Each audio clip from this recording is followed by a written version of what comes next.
Igitondo cyiza cy'umugisha gicamutse n'umugoroba mwiza abakurikira Isonga TV ku ngingo z'amakuru atandukanye ku mutekano politiki na diplomasi kubera mu karere k'ibiyaga bigari ndetse n'ingingo z'amakuru z'ibitangazwa hirya no hino mu isi. Turi kuwa mbere intangiriro nziza z'icyumweru, reka mbifurize kandi n'uwa mbere mwiza birumvikana. Turi tariki 12 Gicurasi 2025. Ni biki bigezweho ingingo nyamukuru kuri politike mpuzamahanga nibyo biba bituzinduye cyangwa se bituzanye muri studio kugira ngo tuganire ku ngingo zitandukanye zirebana na politike mpuzamahanga. Uburusiya na Ukraine, Istanbul muri Turkey. Perezida Volodymyr Zelensky yemeje ko umunsi wa tariki 15 Gicurasi ugomba kuba umunsi w'amateka, aho Perezida Volodymyr Zelensky wa Ukraine azahura imbonankubone na Perezida Vladimir Putin w'Uburusiya.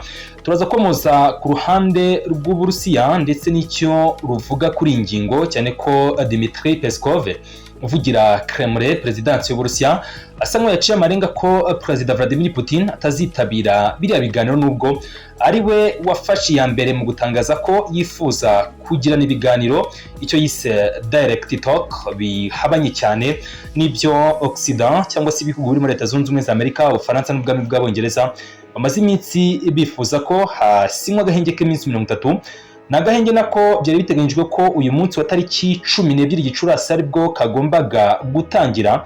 Uburusiya bwasinye gari ya moshi muri Donetsk burasa Kherson, nako kandi igisirikare cy'abanya-Ukraine nacyo cyagabye ibitero bikomeye cyane Kursk bikomeretsa abasaga 4, ndetse hari amakuru yemeza ko umwana umwe w'imyaka 6 yiciye mu bitero by'abanya-Ukraine hariya muri Kursk. Kuki urugamba rw'Uburusiya na Ukraine rukomeje kuba urwo mu magambo gusa? Niki kiri buze gukorwa?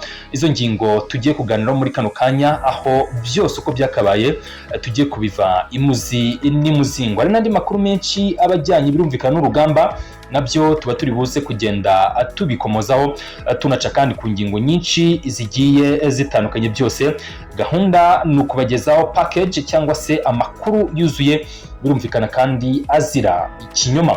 Munyemerere rero twanzike dutangire tuvuga kuri iyi ngingo.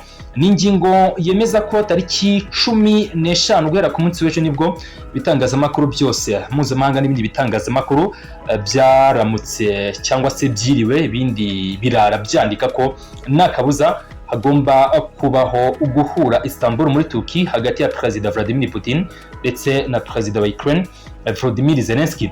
Andriy Yermak ni umuvugizi wa Presidanse Kiev ndetse na Dmitry Peskov uvugira Kremlin n'abagabo turi buze kuvuga cyangwa se turi buze gutinda muri rusange, aho nk'ubwo mu kanya gato gatambutse uyu Andriy Yermak yagaragaje ko Putin ahantu honyine aba aseriye gutangaza ko azakora ikintu nyamara kugishyira mu bikorwa ngo bikananirana. Uyu Andriy Yermak aracyashidikanya kuko Uburusiya buzitabira ibiganiro Istanbul muri Turkey, ndetse agaragaza ko nta cyizere yabiha ko Perezida Vladimir Putin agomba kuzaboneka hariya mu gihe yamaze kuba yangiza cyangwa se adashyira mu bikorwa iby'agahenge k'iminsi 30 kagomba gutangira uyu munsi wa tariki 12 Gicurasi. Yermak yibukije ko no mu minsi yatambutse ariko byagiye bigenda, ariko kandi anagaragaza ko hashobora kubaho igisa nk'ibitangaza. We arafata guhura kwa Perezida Zelensky ndetse na Putin Istanbul muri Turkey nk'ibitangaza, ariko kandi Yermak yongeye gushimangira no gushima cyane abo mu burengerazuba bw'isi ndetse n'umuhate bari gushyiramo.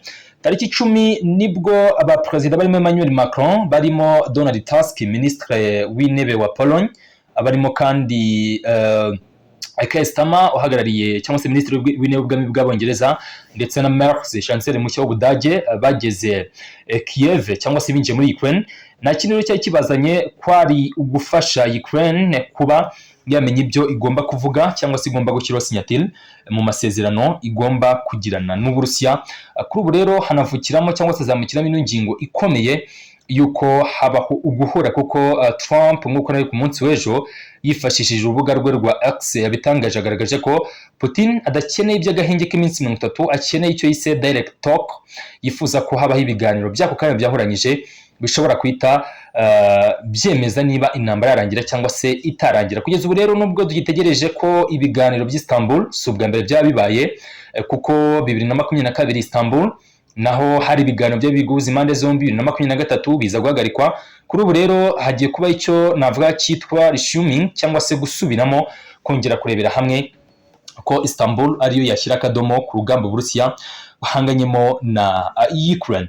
Ikindi kandi nuko ukwangiza kano gahenge Uburusiya bwarashe gari ya moshi ya gisivili itwara imizigo mu karere ka Donetsk. Ni gari ya moshi bivuga ko yakomerekeje umutwazi cyangwa se chauffeur w'iri gari ya moshi.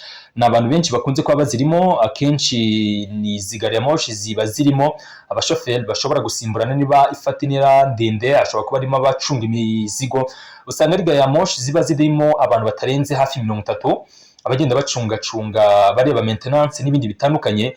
Ubwo rero nago ari ya gisivili, ni itwara imizigo yarashwe. So birumvikana rero ko Ukraine nayo yihoreye muri Kursk. Nabonye hari ibitero bishya bagabyeyo. Muri rusange ibya kano gange k'iminsi 30 kari gategerejwe kuri uyu munsi wa tariki 12 ko kamaze kuba kaburizwamo, nago kakibaye. Ubwo bitegerejwe no kureba niba tariki 15 bizaba ari kuwa kane w'iki cyumweru turimo hariya Istanbul muri Turkiya, tuzabona impande zombi zicayeyo zirimo ziraganira. Ikindi wamenya nuko uretse ibyo Uburusiya bwamaze no gukora ibindi bitero byakomerekemo abasaga 22. Ni bitero nk'uko biri kugaragara ku mpapuro z'ibitangazamakuru mpuzamahanga.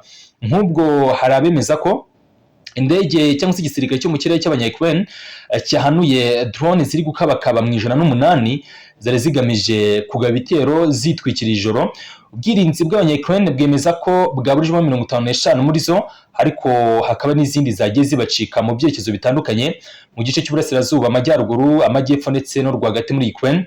30 muri zo ngo nizo zabashije guca nkaho zica muri humye, bituma hari ibyo zangize. Bice rero byagabwe ibitero harimo Odessa, Mykolaiv, Donetsk, agace kitwa Zitromy, aka ni agace gashya cyangwa se oblast nshya nk'uko byatangajwe n'igisirikare cya Ukraine. Muri Donetsk gusa bivuga ko abasivili 5 bakomerekejwe n'ibitero by'Abarusiya nk'uko Guverineri Vadini Firanskini yabitangaje, akaba ari umuyobozi wa karere ka Donetsk. Ni mu gihe kandi n'ubundi inzira ya gari ya moshi byemejwe ko nayo yaturikijwe bikomeye, nabikomojeho ni muri Donetsk. Muri oblast ya Odessa bivuga ko umuntu umwe yakomerekejwe na drone zarashwe ku bikorwa bya gisivile. Muri Kherson bivuga ko harashwe ku nsisiro cyangwa se ku byaro birenga ubwo ni settlements, ubwo ni nk'imidugudu irenga 30, aho Alexander Produkini uyoboye Kherson ku ruhande rwa Ukraine yatangaje ibya makuru. Binabyo rero ngo byibasiye ibikorwa bya gisivile, harimo inyubako, harimo apartment zo guturamo, harimo kandi birumvikana na mall cyangwa se inyubako z'ubucuruzi hariya muri Kherson. Kharkiv byari byifashe bite? Biravuga ko 8 bakomeretse. Bombe z'Abarusiya nizo zagabwe muri biriya bice. Dini Petrovsk ni rwagati muri Ukraine, naho hagabwe ibitero ni kugereza guca mu bice byagabwe ibitero muri Sumy, naho hari ibitero birenga 90 Uburusiya bwagabyeyo bukomeretsa abarenga 12. Zaporizhia nuko bimeze. Urebye ibice byose icyo twita front line ku ruhande rw'abanya-Ukraine hagiye hagabwa ibitero kandi bifite ingufu n'imbaraga zikomeye. Nsubiye gato ku byo nababwiye byo gushidikanya, uwitwa Dmitry Peskov arakishimangira ko icyo Uburusiya bukeneye budakeneye kwinjizwa ndetse no guhatirizwa gushyira signature ku mpapuro z'amahoro. Nabyo President Vladimir Putin akomojeho ku munsi w'ejo, yavuze ko ashobora cyangwa se yifuza amahoro ariko adakeneye igitutu cyo mu burengerazuba bw'isi. Leta Zunze Ubumwe za Amerika zirashaka gukemura kino kibazo ngo zisigarane stati yuko arizo zahibashije gushyira iherezo n'akadomo ku bibazo by'Uburusiya na Ukraine. Ubona ko ino ngingo batayumvaho kimwe na Perezida Putin. Trump nawe ni ibintu yavuze cyane, avuga ko Putin ari umuntu ukeneye ko ibi bintu bikemuka ariko biherewe mu mizi, icyo yagiye atangaza nka root cause. Kuba rero Uburusiya bwangije agahenge nyamara byari byitezwe, bwo bivuze ko Ubwongereza bugiye kutafata bya bihano birenga nginanga 100. Bari batangaje ko bagomba gufatira Uburusiya ndetse na Union Europeenne ngira mu myaka 2 iri imbere. Bafite umushinga ko badakeneye kuba dependence kuri energy y'Abarusiya. Union Europeenne iri kugerageza gukora uburyo bushya bwatuma babasha cyangwa se bagera ku kwigenga ku bijyanye n'ingufu niba bakishingiye kuri gazi y'Uburusiya. Union Européenne nabonye ifite umushinga ko nibura kugeza 2027 igomba kuba itari dependent ku ngufu z'Abarusiya. Birumvikana igomba kuba yacanye ukubiri cyangwa se itari gukoresha ingufu z'Abarusiya. Ngaho nguko rero uko bimeze, reka twisubirire gato Moscow. Mvuge kuri Dmitry Peskov, magenda ngaruka nsubirayo kugira ngo mbashe kubaha package yuzuye, mbashe kubaha amakuru yuzuye. Nyivuga kuri Dmitry Peskov, uyu mugabo icyo narindi kuvuga kuri ingingo nari nyiri gutangaza ku byerekeye amagambo ye, hari ibyo Uburusiya buri gusaba Ukraine itaremera cyangwa se itarumva. Rero bimwe mu byo Uburusiya buri gusaba ubona ko bizagora cyane abanya-Ukraine, harimo kuba uretse Uburusiya kuba bwagenzura ibice by'ubutaka bwose bafite, harimo n'indi ngingo ikomeye mbona igonga cyane cyangwa se ishobora kuba ingingo igonga bidasubirwaho Ukraine, yo kuba bagenzura ibice by'ubutaka bwose bafite. Uburusiya burashaka kubigenzura. Ikindi Ukraine imaze iminsi isa nkaho igaragaza ko yifuza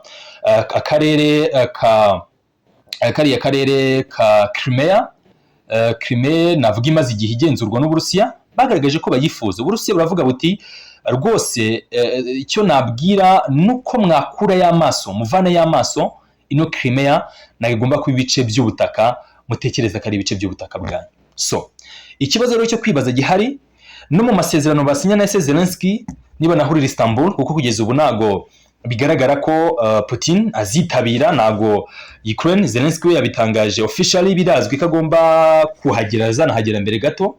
Bivuze ko kuri 14 ashobora kuba ari Istanbul. Uburusiya dutegereje kureba niba nabwo bushyira hanze itangazo official ko bazahagera.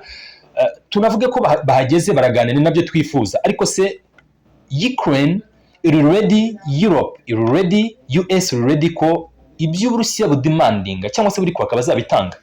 Bimwe mu byo Uburusiya buri kwaka nabivuze, harimo first of all harimo kuba bifuza ko 1/5 cy'ubutaka bw'abanya-Ukraine babugenzura, ndetse Ukraine ikanasigara itagifite ingufu, navuga ingufu za gisirikare bize kumvikana, igasigara idafite ingufu navuga za gisirikare, bahite bakating off amakuru y'ubutasi n'ibindi byose bikenewe. Nyamara Ukraine twamaze kumenya ko irimira iradevelopa inganda tutaramenya n'inganda za nuclear, ariko bari kudevelopa inganda zibafasha kwikorera ibikoresho zimwe muri artilleries, hari na air defense, amasasu, ibikoresho byose bya gisirikare kugera kuri armored vehicles.